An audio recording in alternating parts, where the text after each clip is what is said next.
Welcome back to the channel. All right, well, you can see both the streams of the two competitors right now going on. Please always support them. You can see their channels are linked in the description and also in the chat. You can see the draft happening.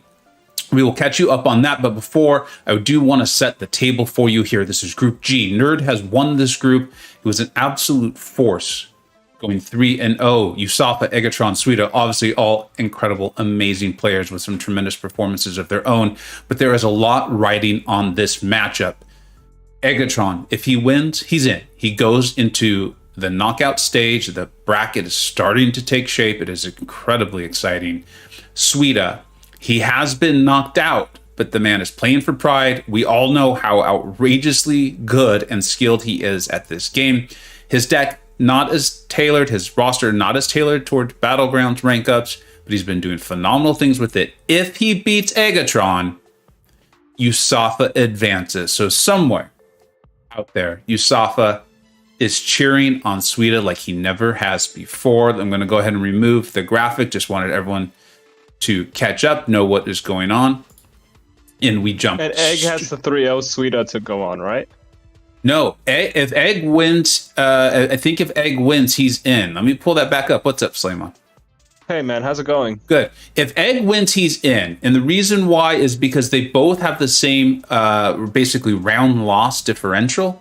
If Egg wins this matchup, he'd be 2-1. He would have gone 2-1. So he'd just win by record, actually. The point differential doesn't even matter. Okay. All right, fair enough. Yeah, that all makes sense. So Egg's got a true win and in scenario. Swedeah playing for pride, putting on a great show for everybody. And it's a spicy day, right? What's that? We have two win and ins. Yeah. Oh, we've got. This is just the beginning today. Yeah. B McG could completely win his group. Max, I think if he gets a win, that one gets a little tricky there because of DLL's matchup still to go. And then tonight. I mean, these are all headliners. But tonight we have Infamous versus Bryce. It is a true win and in scenario. Legacy has won the group. Yeah. I think he's still got a matchup too, so I'll have to check the math on that. But Legacy has secured advancement at least. Yeah. And Bryce and Infamous, it's a win and in situation. So here we are.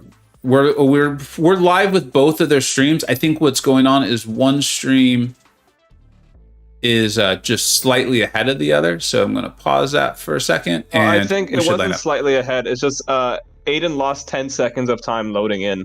Oh, okay. Well, we'll check it out as we go on. For those who are unfamiliar, this is Slaymon on call, one of the incredibly awesome performers and contestants in the championships. He was able to beat me, to best me, take Group A. It was tremendous performance. If you haven't caught that stream, I highly recommend checking it out. Some really cool stuff. Both perspectives. We both streamed it. So check that out. And if Slaymon, if you're willing to link your channel, I'd really, really appreciate it in the chat.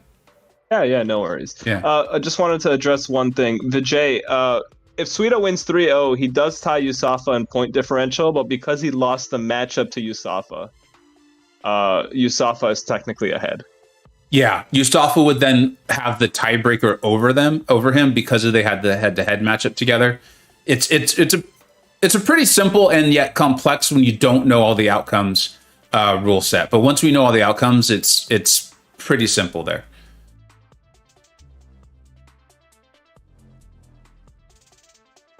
So it looks like Swedeah's going to take this one. Yeah, that was Anti-Venom is a very safe counter to this. It's just Swidgel is really ridiculously fast. Yeah, really good use from Swedeah. And thank you and hello to everyone in the chat. I'll try my best to say hello. I wanted to catch everyone up, kind of set the table so you know what's at stake in this one. This is big. This is week 3 of a 3-week group stage. This is a lengthy tournament, long show we're putting on here, and the competitors are doing amazingly. So here we go. Oh man, they both have Juggernaut. Yeah. That's gonna be fun. I really hope they both use Juggernaut in this round. Oh, I called one. Come on.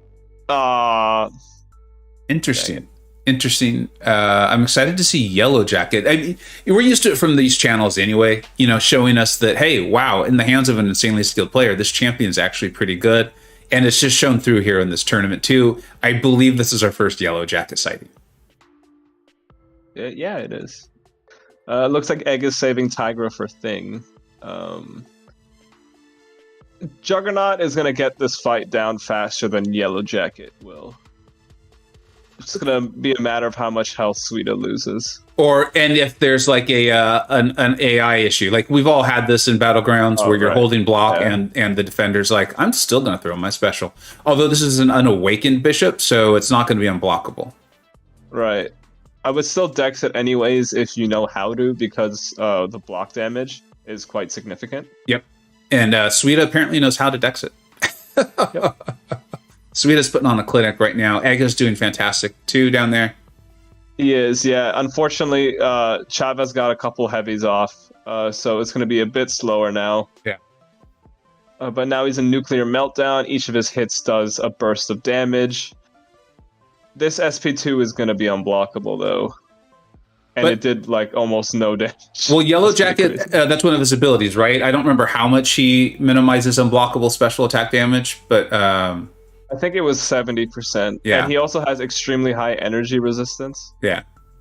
So you saw he lost a bunch of charges there for each hit of the special he took. Yeah. So incredibly smart use by Egg, and well played. Just, he had the inferior matchup. Yeah, it was just the slower matchup. It was a really dang safe matchup, though. So I think I saw Yusafa's name earlier. How you feeling at the moment, buddy? How you feeling? Yay, Swedeah. He said at the start of the stream, he said, "Go Yusafa." I mean Swedeah. That's pretty funny. One and the same at the moment. What's up, J Will, Ghost Dog? Patel, thanks for being here. What's up, Dab? Teletam, how you doing? Right guy. Hey, K Dog. Making my way up the chat. Seki, what's going on? Zach, how's it going, buddy? And Matt's here. What's up, Matt? VJ, how you doing, bud? Let's get back to this, and we'll cover the actual draft here, the actual bands. So it looks like Torch, Rintra, and he goes with Scarlet Witch band this time after that first round. Yeah, I don't see why not. I'm not sure what kind of magic Swedeah pulls off with Shang-Chi, but I'm guessing it's that his is R4, that his mediums hit really hard, that it does a significant amount of damage, but not enough to trigger Bulwark. Yeah. So he doesn't need to rely on the SP2. Yeah, and there's that secondary damage. Is that kind of what you're talking about too, coming off the Sig? It only maxes out at 20%. That can't be it. Yeah, but at 20% for all of his guaranteed crits really does add up. Yeah, I mean, I like it on my account. I'm just imagining Swedeah doesn't have a Sig 200 Shang-Chi. He might. I think he does. Does he really? Yeah, I'm pretty sure it's his top champ, right? Well, I mean, all those EOP solos are extremely impressive. And for people who are like, that's so easy. I tried doing it. I can't do it. So I even when I think I know what Swedeah's doing, I still can't replicate it. Oh yeah, I made the mistake of trying to do that during EOP this time around. Yeah. I used a lot of team revives, so it didn't go well. That's awesome. Again, now we're seeing Soren come out here. Yellow Jacket again. Yeah, that's the Eggatron lineup right there. Yellow Jacket, Terax, Sauron, Juggernaut. These are his faves. Yeah, that's Team Eggatron. Just needs the point guard now. And, Anti-Venom. He's got the full five. Yeah, he's got the roster. Yeah, and that's great. I love that. I love that people are doing that in Battlegrounds. I do too. This has been so much fun to put on, man. Yeah. And for those of you who haven't seen my crystal opening video, not everyone watches crystal openings. The promo, the trailer, the teaser for Tournament 2 and 3, it's being worked on already.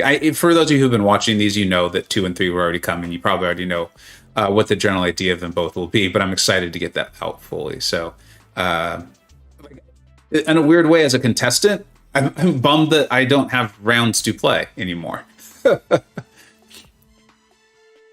Well, just crown me winner. Yeah. Cancel this tournament short. Just get the next one. And going. just start it. All right, as long as everyone agrees. All right. So we've got the Terrax. This Terrax was taken out with Sigil Witch. Yeah. So Swedeah's gonna go Doctor Doom. The matchup isn't bad. It's just a bit long and a bit annoying with the rock field. Terrax, if you're a metal champ, you can't power drain him or power control him in any way. Yeah. So it's mainly going to be SP1, SP2, and using the aura to give him no power on hits. Yellow Jacket versus Thing, I'm not exactly sure how this is going to go versus a rank 4 SIG 200 thing. I'd imagine to be very slow, but Yellow Jacket always has access to a slow debuff. Yeah. However, I believe it does cost him his charges. So he's not going to get into Nuclear Meltdown, which gives him a lot of his damage. Yeah, is this from Eggatron right now? Do you think this is more of a comfort play, or is this more of just like this is just the best he has? Like he's figuring his Terrax is going to take time, kind of like you pointed about Terrax's immunity to metal champions there. He just didn't have a better counter. Yeah, I mean, he had Nimrod Guardian, which Thing is shock immune. Yeah. Anti-Venom he wanted to save for Mephisto. Juggernaut would have hit too hard. Sauron he needed to save for Man-Thing. And then, Yellow Jacket was the only one left. And he's actually not even using the slow, kind of pointing out what, or I think going with what you were saying is it actually costs him his charges, makes it more difficult to get into the, it is called Nuclear Meltdown, right? Yeah, that's what it's called. Hopefully I'm remembering that right. I have a rank 3 Yellow Jacket, but I don't remember that. No, I'm pretty sure you are. I recall either I tested him on stream or I played him briefly after his buff and decided not to test him on stream. But I have a rank 2 Yellow Jacket because, it was interesting. Yeah, Swedeah's putting on his best nerd impression here. And he's doing very well. Yellow Jacket can't get slow in BGs, right, due to synergies? He needs a synergy to use it. Oh, you're right. Yeah, he has a synergy with himself to get it. Oh, Bitter Steel. Hey, thanks for pointing that out, Bitter Steel. Yeah, he has a synergy with himself, which means I guess he can't use it in Battlegrounds. That's unfortunate. Yeah, you learn that. You learn something new every day. Man, I thought I win ugly. This is like this is getting me excited here. Like this was my kind of matchup right here. Like so I guess Swedeah actually did get Terrax down, but that was close to a timeout, and the other one was a timeout. Like this is beautiful Battlegrounds play, in my opinion. Mm-hmm. Yusafa wins with first round. Oops, I mean Swedeah. So yeah, Egg had to kind of tactically throw this round just because of Yusafa's defenders. He wouldn't really have a counter to the rest of them. Yeah. So that's why Yellow Jacket was used. I'm just even looking at it. It's just not so many of the champions, or there are quite a decent amount of champions that aren't the ones I'm used to seeing. Mm-hmm. And so like even having to attack their deck, I think it throws people off a little bit. Yeah, that's completely fair. Goes for Juggernaut. One of the biggest issues with Juggernaut is that he loses his Sidorak gem on any non-damaging debuff. Yeah. And a big non-damaging debuff is Armor Break, but he's immune to it in this meta. So it could be slightly more annoying. Jugs on defense, won't just a simple parry disable that? Yeah, a simple parry would disable it, yeah. So it's not the biggest deal in the world. No. I'm surprised by that placement from Egg. I know he's not feeling that great. Sauron versus Man-Thing is going to finish at 100% health. It's just a question of, is he going to finish the fight? Yeah, and he's actually using Sauron offensively. I know that when I put out like my Battlegrounds tier list rankings, I definitely do not put Sauron as an offensive use champion. And usually one or two people will actually comment that they use him offensively and they like it. They feel like he does good things. So I'm kind of excited to see this in action here. Yeah, he did this last time, I believe, against Yusafa, where he used Sauron versus Man-Thing. He actually likes drafting him for his poison immunity.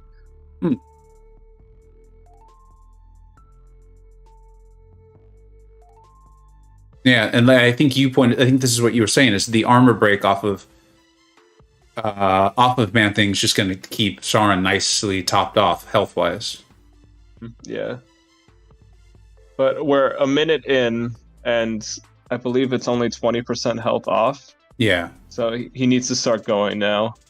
At some point, will he throw specials? I think he's just choosing the right time. There it goes. Yeah. Yeah, we've seen Man-Thing pushed red in this tournament with this meta. So it can happen. So I can understand the hesitancy there. Yeah, it happens in every meta. Yeah.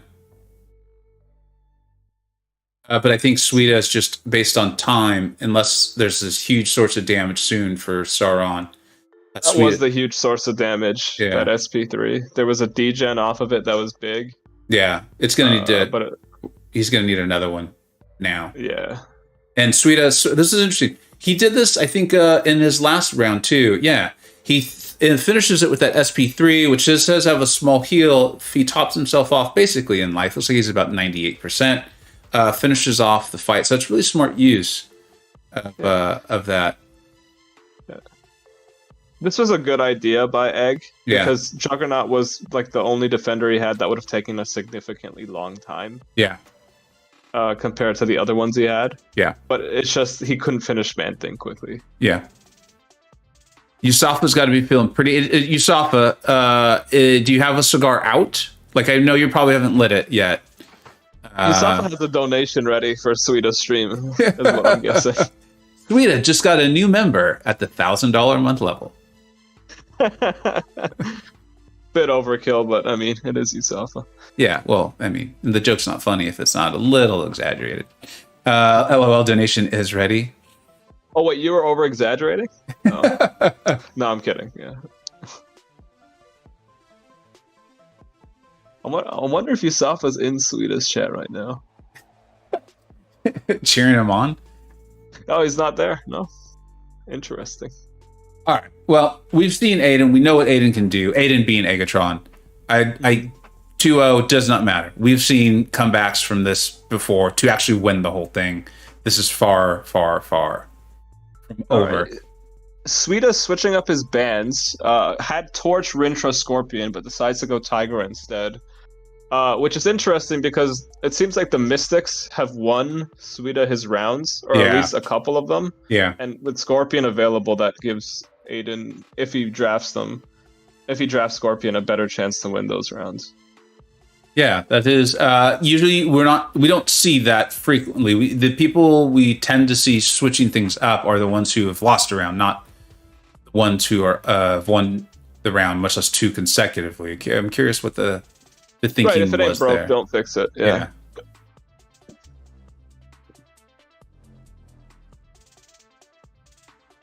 Swedeah ever lost. So Dawkins, actually, yeah, and that just shows you the nature of Battlegrounds.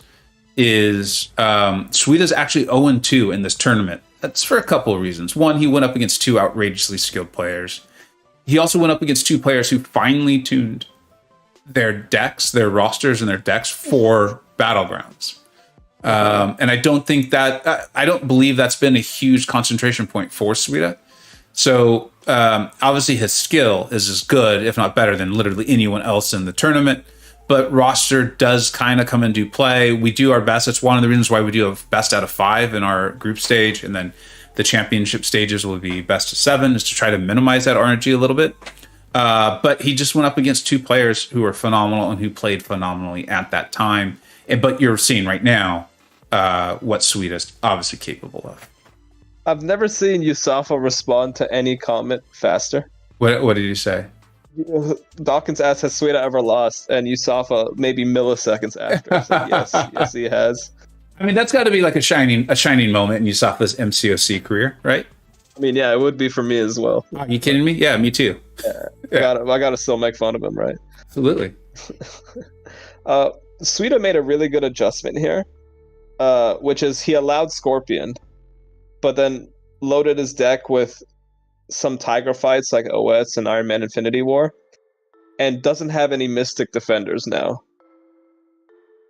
So I like that adjustment from Swedeah, leaving Scorpion open, but then adjusting your draft accordingly. In other words, he's not going to place a Mystic defender that Scorpion could take out. I mean, he still has Doom if he wants to potentially throw around. Yeah. But Doom is also great both ways, right? It isn't like he drafted Man-Thing or Mephisto, who's not, I wouldn't say completely not a two-way, but most likely a defender. Agreed. I was just helping make sure I understood you, and in case someone else wasn't totally sure. Yeah, I understand. And that makes Egg drafting Reed and Scorpion a bit worse. I think this is going to be interesting here. I'm excited to see this one because although Swedeah's doing great damage with Hood already, or at least respectable, but as we know, Hood's damage comes in that big burst off of the heavy. So, I actually thought that Egg would pull ahead. That looks like he made a little mistake, but I thought we would see maybe a bit of what appeared to be a furious comeback in the health pool there, but there was a mistake there for Egg, so it happens. But there's that huge heavy where I was expecting to come off of Hood. Yeah, he's doing really well keeping the Furies up. Egg, that is. Yeah. I love that SP3 so much. Yeah. I recall when Crossbones came into the game, not so much the exact time of it. I just remember thinking I had no idea how to fight this person. He just destroyed me. Yeah. Very clean finish from Swedeah. Yeah.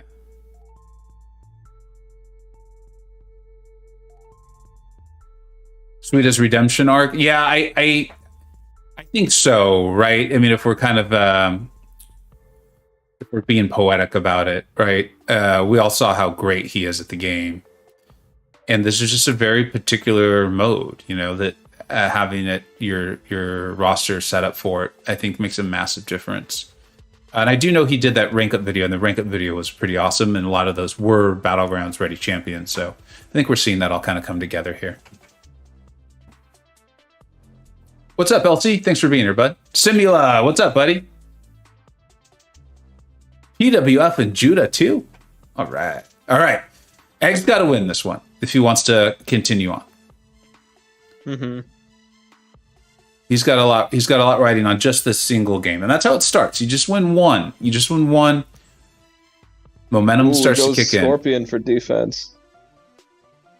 Oh, he wants to keep Scorpion for attack, so he's putting Reed on defense. Yeah. This is not going to be the quickest fight with whoever Swedeah uses.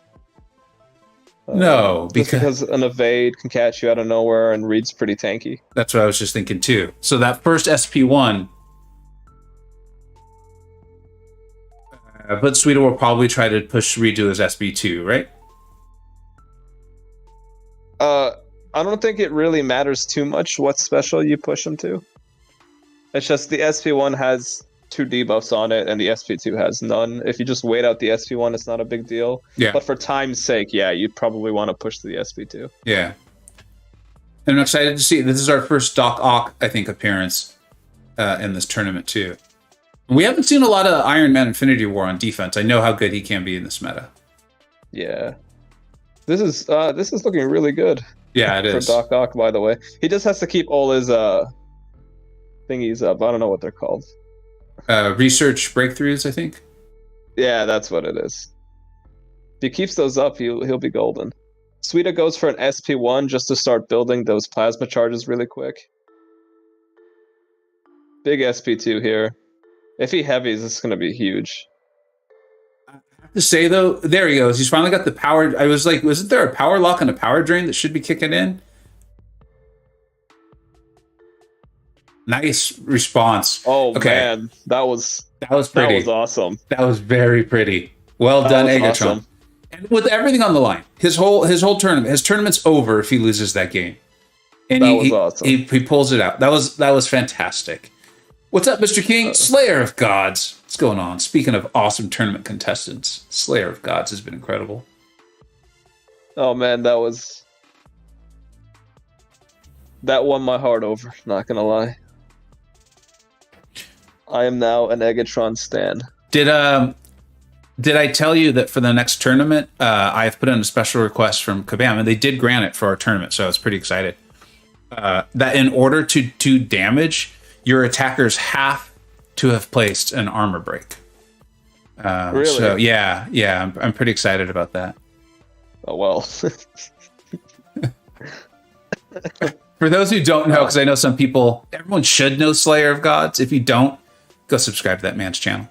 But he is a big fan of Cosmic Ghost Rider, so that was all a joke. That Kabam did not grant that, and I did not make that request.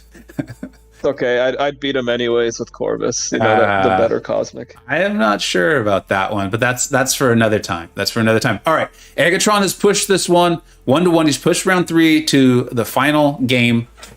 Let's see if he can get this win. And like I said, we have seen comebacks of this nature before. This is not over.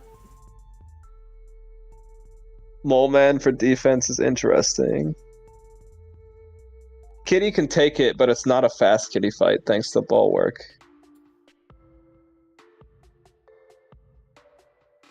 He goes Doom here. Oh, he switches it, so OS. I have no idea how OS works on Attack Vega. So he's going to place his Cowardice, which will get rid of all of Kitty's prowess. And then he is going to melt her. He may switch his, with his heavy, he may switch her debuffs because she does have a heal block. And PWF actually taught me this a while ago. Because they're debuffs, you will start to heal up the defender. So there he goes. He's got the Cowardice on. He probably will, and then he'll heavy. There he goes. He switched it now to the heal block, and now he'll land a medium to get the heal block on. And then he's going to go this route. Okay, I was wondering what she was going to do. That crit there was huge on that heavy, by the way. Yeah, see, he's making he's making little mistakes that aren't characteristic of him. I do know he's not feeling that great. He does pull the head, by the way. Oh, that Juggernaut SP2 was huge. Yeah. This SP2 is also big. There's going to be a nice close here by, as long as Kitty doesn't do anything crazy, there's going to be a nice close by Mega Sentinel. He will probably refresh them. Yeah. Or he paused them, his debuffs, he being Egg. I think that missed hit's going to be what does him in. That's going to be really frustrating for him. Although Mole's now gone red. Swedeah smartly pulls it off, though, with the special. Oh, whoa, that was... Whew. Holy cow. That was close. I couldn't even talk. I was just saying, whoa.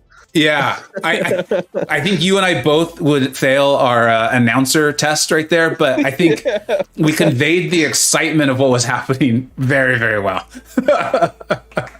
I knew there'd be a fast finish in the Omega Sentinel fight. I did not know there'd be that fast of a finish in the Juggernaut fight. That was awesome. That was awesome.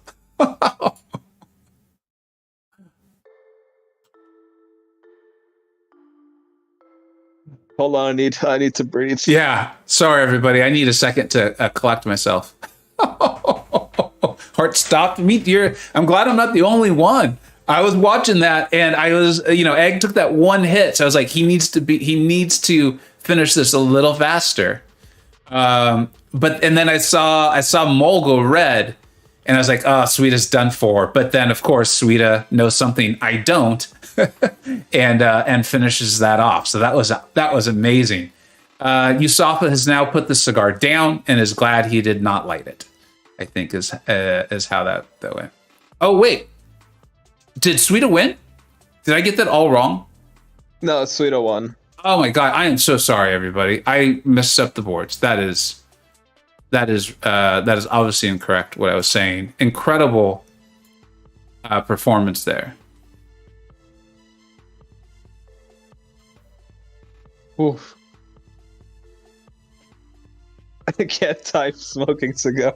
Yeah. I wonder if I did my mistake put doubt in your mind, Yusafa? Were you a little scared there for a second and be like, wait, what's Vega talking about? I thought Egg had it. I thought Egg had it. One hit he took, Mole went red, Swedeah was calm. Very. Absolutely.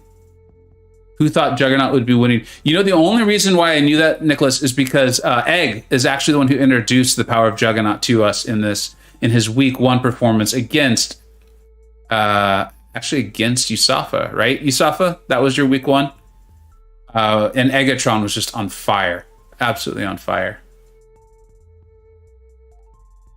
Slay, you still there, buddy? Yeah, I'm still recovering. The two screens, it confuses me. So that's not the first time I've made that mistake. Yeah, no worries. No, I had to to watch both screens. I have to be cross-eyed. Yeah. Just... Slayer. That's not the Slay I meant. Yusafa, yeah, Jets kicked your butt. That's right. I was pretty sure. Like, in fact, that's one of my favorite clips from this tournament. Is Eggatron? He actually makes a comment. You can tell he's in the zone. He's feeling good. And he's like, "This will do it," or "This will finish off Killmonger," and he uses his Juggernaut to do it. Honestly, I wouldn't be too mad if I was Egg and I got eliminated by Juggernaut. I think what this has done is make a lot of people consider ranking up their Juggernauts, if anything. Yeah, if anything, this was. In fact, we're even seeing that comment right now from Bitter Steel. People saying Jug's buff is bad, and he's ripping up BGs like nobody's business. These both were rank 4 Juggernauts, though, right? I just want to make sure for anyone who's tuning in. I don't think Sweedah's was R4. I think his was rank 3. Really? Yeah. Well, either way, that was a tremendous, tremendous performance. I'm sure Eggatron's got to be a little bit frustrated right now. Because, anytime you have a win and in type scenario and it doesn't work out, but I think he should be extremely proud of his performance to come back like that. Like I said, I actually thought he won. That's how close it was there. And obviously I just misread it.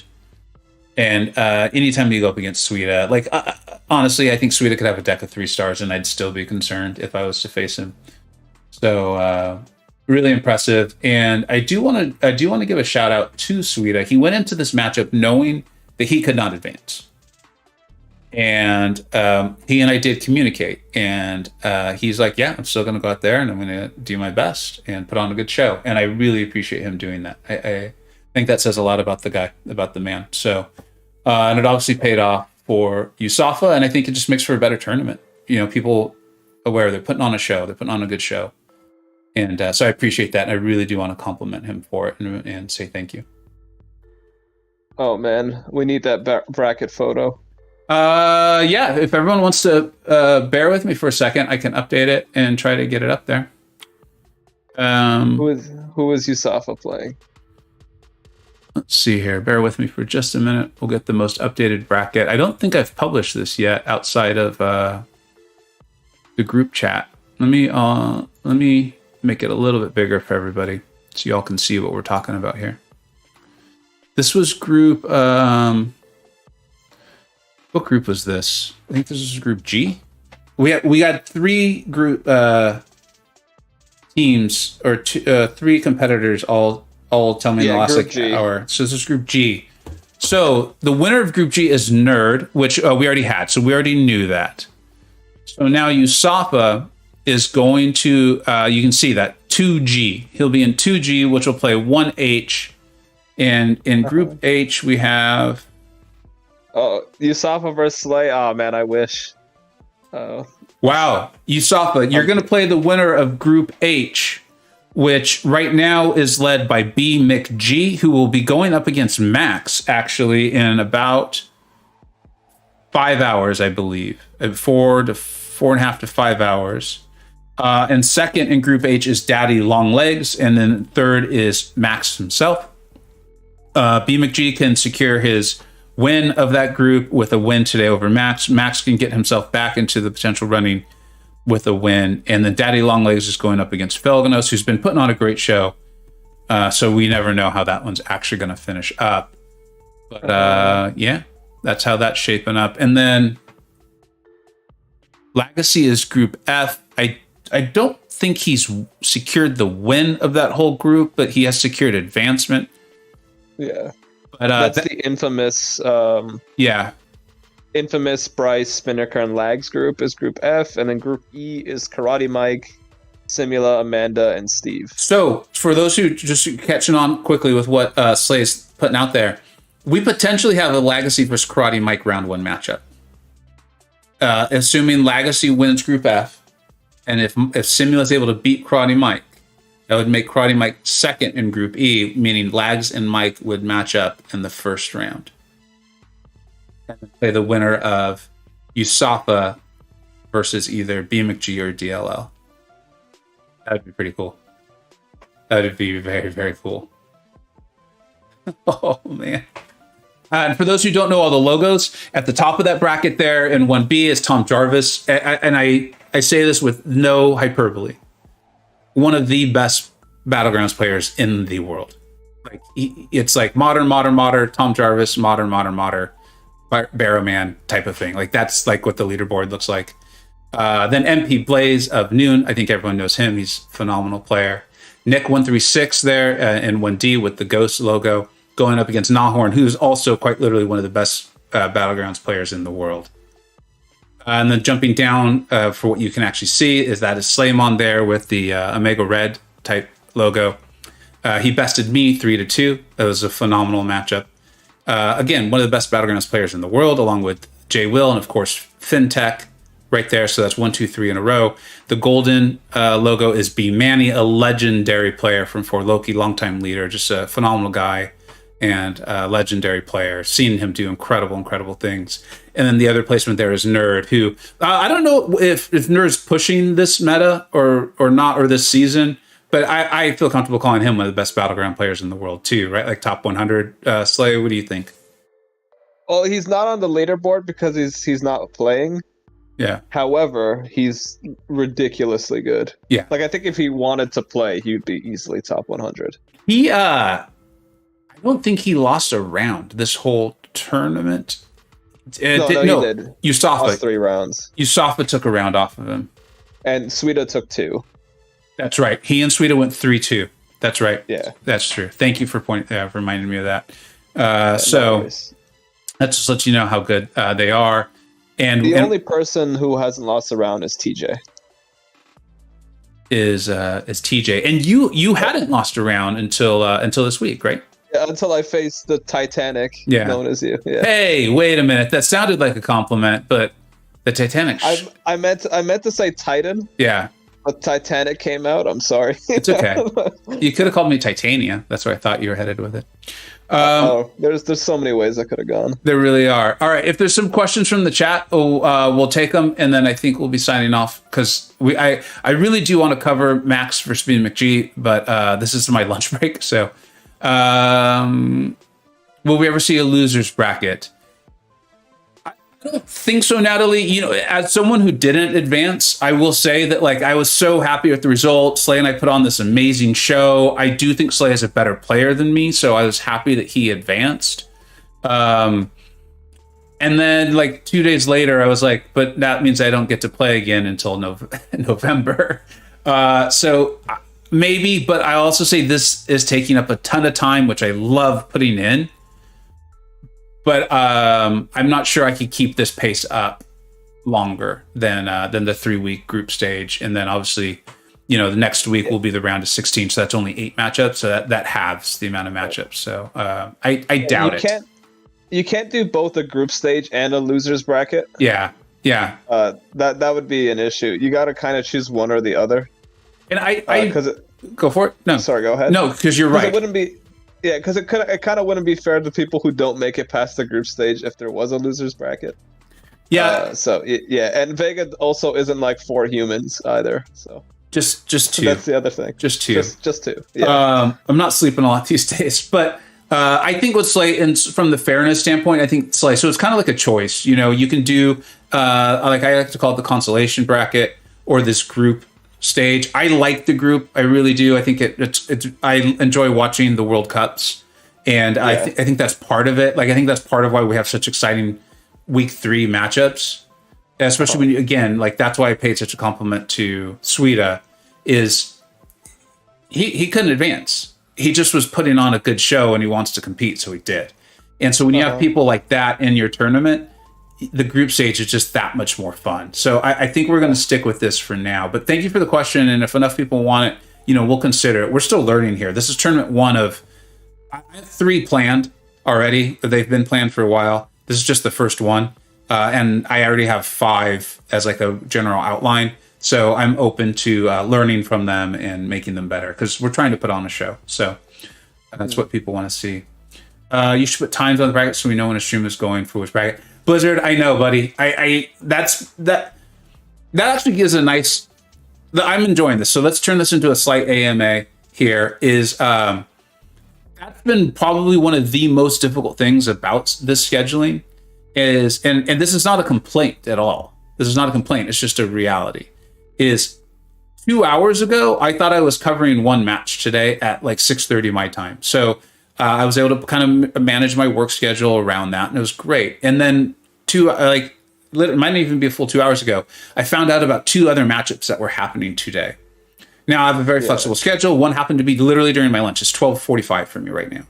So it was easy to do this. And I'm going to try to cover BMCG and Max.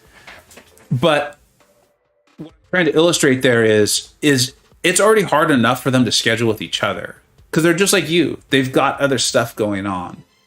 And then you throw in like time zones and family and jobs, sicknesses. Like we've already had all of this come up these 3 weeks. It's impossible to know specific times. That's why I know it sounds like self-promotion. It's not. That's why, like, follow me on Twitter. I know this incredibly smart, talented person who's trying to put together a website. Follow the people who are in the tournament because they will usually try to schedule their streams early. And we'll try to get better at it, though. We will try to get better at getting the information out to everybody. Slay, I feel like do you have something to say? Yeah. Sorry? No, I feel like you had something to say, so I wanted to give you the time. Yeah, this is only the first one, and Vega hasn't run a tournament before. And that's what I come from the fighting game community. And the first one of these is always like not great. And this one has been going amazing so far, especially for a first tournament. And just the more and more, time and effort that we put into it, which we are. And Vega literally pulls out his hair pretty much every day. No, he doesn't, but you get the idea. He puts a lot of time into it. So it'll get a lot better, and a lot of like quality of life changes will happen. Think of it as like Vega is the Kabam Zero of this tournament, I guess. A lot of little things will come. We'll see, we'll hopefully see a live bracket or something soon. So yeah, it's just the first one, guys. It's a work in progress. It is, and thanks. I took that as a big compliment, and I just turned that around. The competitors, like, a lot is asked from them in this. And they're doing a phenomenal job. Vega gets lunch sometimes. My work does. It's contractually obligated, but then my wife often just takes it from me if I've been bad. So. Great job. You have lunch? I thought it was like fuel. I thought you just plug in a couple batteries. Just directly into the veins. OG Highline, you've been here. What's up, buddy? I asked this the other night, not sure if it was answered, but now that we have experienced the Black String of Death, no. I'm open to change on almost anything. I first talked to my competitors about it. If something comes up, and then obviously the viewers like yourself, and someone as supportive as you will want to take that into consideration. If there's something else someone could really think of, but then the priorities here need to be efficiency and the viewing experience, in my opinion. Because we had a nice talk about this, like before the tournament started. For me, that was the best outcome, and I'm the one who suffered it, right? Is there was no way for us to go back and recreate that scenario, because it's pretty clear I lost the first game. For those who don't know, I had a black screen against Slaymon. It was the very first fight of the first round, the whole thing. And then it was pretty clear I had lost it, though. I don't think anyone debates that. No, it was. And I actually initially disagreed with the black screen rule. Yeah. I'm like, nah, everyone should replay it, right? Yeah. But the issue with Battlegrounds is that it's also like there's quite a bit of RNG in it. Yes. And I went into that game one thinking, okay, I have the advantage in draft choices here. I likely won round one. And it would have felt, I guess, worse if we had to redo that game and I had the worst draft that time. Yes, exactly. If that makes sense. So that's why that's why Vega decided on the rule the way it is. Yeah. If that makes sense. Yeah, and I'm happy to hear that. I'm happy to hear that you, because Slay was one of the people who brought it up, and he makes sense. Like it makes complete sense. And OG, don't worry, buddy. It's not an old wound. Like it absolutely is. In fact, it isn't. No one got like mad over it or anything. We were just discussing it. And I could not be happier that the first person it truly, I think, negatively affected was me, because I was the one who was like, guys, like it's efficient, and I think it creates the best viewing experience. Because even if like we have a couple of viewing experience rules in there too. There are others that I don't know if anyone really disagrees or doesn't like, but there's a couple that it's like, you can't do this because at some point no one wants to watch that. And it is also fair. We then implement it fairly. So I was glad that worked out. Apologies if this has already been asked. Will you allow the use of relics in the tournament when they go live? Ooh, that's a good question. Yeah, that's a great question. We haven't gotten there yet. We haven't gotten there yet. I didn't even think of relics, man. We'll have to see how they're implemented too. Like if they're like something that like, Kabam said they're not doing the gifting event, but I'm sure there'll be like a buying event or a like exchanging event. There'll still be something, right? It's not gifting with each other. It's just mainly gifting Kabam a bunch of money. Exactly. Which is fine. It's their right to do. That's what the event's always been anyways. If let's say relics come through that and they're super powerful, then it might be something we need to talk about, because I think roster and deck already it's a big part of the equation for this. And so my initial thinking is, let's see how relics are implemented in the game and how widely available they are to all the contestants at that time. Fortunately, and I've already said it, so it's not I'm not like ruining anything, and you guys are here, we will be doing the 3-star tournament. I've already said that. If you've attended enough streams, that was coming. And that will be the first tournament of 2023. So, I don't know how many people are going to put in relics on their 3 stars anyway. So that might buy us some time. And yes, for those of you who are very, very quick on this, that means there's another tournament coming between this one and the third one at the beginning of 2023. Obviously, the whale pod gets to use relics. No one else. Oh, Peter, I didn't think that needed to be said, but thank you for clarifying. I think you can still gift each other, just not greater gifting crystals. You can still call the gifts. I honestly don't know. I just saw the announcement, and I just wanted to make my joke about how it's now a buying event. Self-gift. Self-gift. New York Jackson released bar relics, at least for the first tournament. I think something like that makes sense. Obviously, you probably wrote that before I had my chance to fully explain, but I really think if it's a 3-star tournament, I don't think we'll be having relics. And I have a feeling, just based on the pacing we're seeing, relics probably won't be widely available to the community until around that time. And fortunately for us, the 3-star tournament will be the first one of 2023. Great job, Vega. Thank you very much, Seki. I appreciate that. All right. Unless there's any other questions, I think we'll call it a day. Slay, thank you so much for being on call. Yeah, no worries, man. It was a pleasure. Yeah, amazing performance. Tonight, probably after tonight's performances, I will update this bracket, and I'll probably get it published. Follow me on Twitter. That's where I've been doing most of the promotional stuff on this. Instead of on like the YouTube community page. And then follow the contestants, follow them, subscribe to them, support them, because they're the ones who are going to know exactly when they're streaming first. They then tell me, but that can take a while. So yeah. And then tonight we've got BMcG versus Max, I believe at 5 o'clock Pacific Standard Time. And then Infamous versus Bryce. I will definitely be covering that one. I'm trying to cover BMcG versus Max. Infamous versus Bryce versus Infamous at 6:30 Pacific Standard Time on my channel. Both are must watch, by the way. They really like you should just drop everything you're doing tonight and come watch that. I think I might agree. All right, everybody. Thank you so much for watching. Take care. Bye.